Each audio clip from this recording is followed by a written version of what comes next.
A federal judge has thrown a wrinkle into the Department of Justice's efforts to overturn Obama-era police reforms. On Friday, U.S. District Judge James K. Bredar denied the DOJ's request to put on hold the implementation of a consent decree agreement between the Obama Justice Department and the city of Baltimore regarding major police reforms pending a review by the Trump administration. In the ruling, the judge wrote, quote, "There's no suggestion that when counsel for the parties signed their agreement that they did not have the full and complete authority to bind their clients to its terms.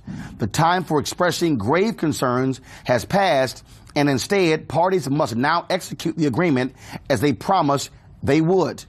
Attorney General Jeff Sessions expressed disappointment in the decision, saying, quote, "I have grave concerns that some of the provisions of this decree will reduce the lawful powers of the police department and result in a less safe city."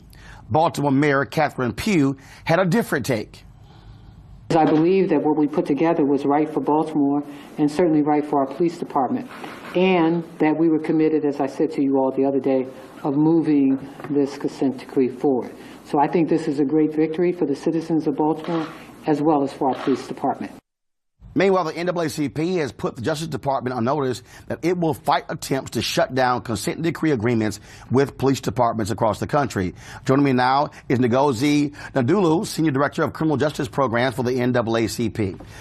Here's the first thing I'm trying to understand here. Okay, so they make this decision, Jeff Sessions, and it's as if he's giving police officers an excuse as opposed to actually reading the report and seeing how shameful the conduct has been of the Baltimore Police Department. Mm-hmm. Well, absolutely. Attorney General Sessions had already made statements where he said that he hadn't actually read the reports, and he was still already voicing his objections to them. So he hasn't read the report, but he has grave concerns. How about you read it?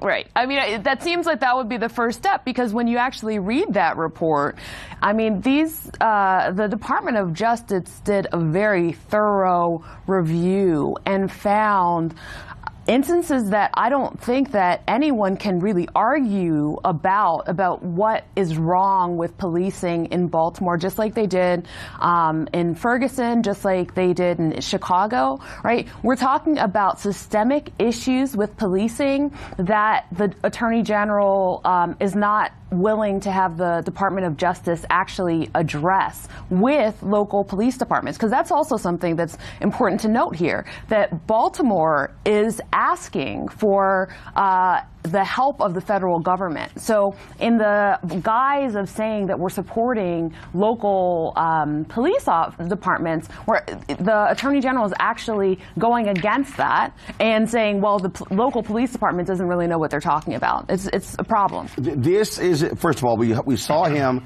go before the state's attorney generals and say, oh yeah, we're going to pull back on this. This administration wants to do whatever they can to back police departments, back law enforcement. But what they're saying is the hell with citizens. Because if you read that report, if you read the Chicago report, if you read the Cleveland report, if you read the Philadelphia report, the New Orleans report, the Ferguson report, I mean, you see instances where law enforcement in those areas has been ruling with an iron fist against police. And it is as if Jeff Sessions is saying, we're going to let you guys do whatever you want. The hell with anybody overlooking your shoulder. Right, and I don't see anywhere where systematic civil rights violations is actually helpful for public safety, right? If you are having issues with crime, the solution to those issues cannot be, well, go, arrest, beat up, people without regard to whether they have actually done anything wrong, without regard to the racial disparities that are going on. Basically, you're saying that civil rights are incompatible with public safety? That can't be right. I'm going to bring in a couple of our panelists. A. Scott Bolden, attorney and former chair of the Washington, D.C. Democratic Party. Angelo Pinto, senior attorney, Advancement Project, member of the Justice League of New York City. Again, this is Trump saying, we don't care. Forget civil rights. All that stuff Sessions said during his confirmation hearings, we all know was a flat-out damn lie. he had no intentions of backing civil rights, and he wants to be Mr. Law and Order. Well, you know, the really interesting thing, or the thing to really focus on here, is the basis for Jeff Sessions' comments are that there are provisions in the consent decree that make it unsafe or make cities unsafe. It borders on the nonsensical. What do these consent decrees do? They invest and require police departments and cities to invest in more training, in technology, invest in how to de-escalate interactions with young people and protesters.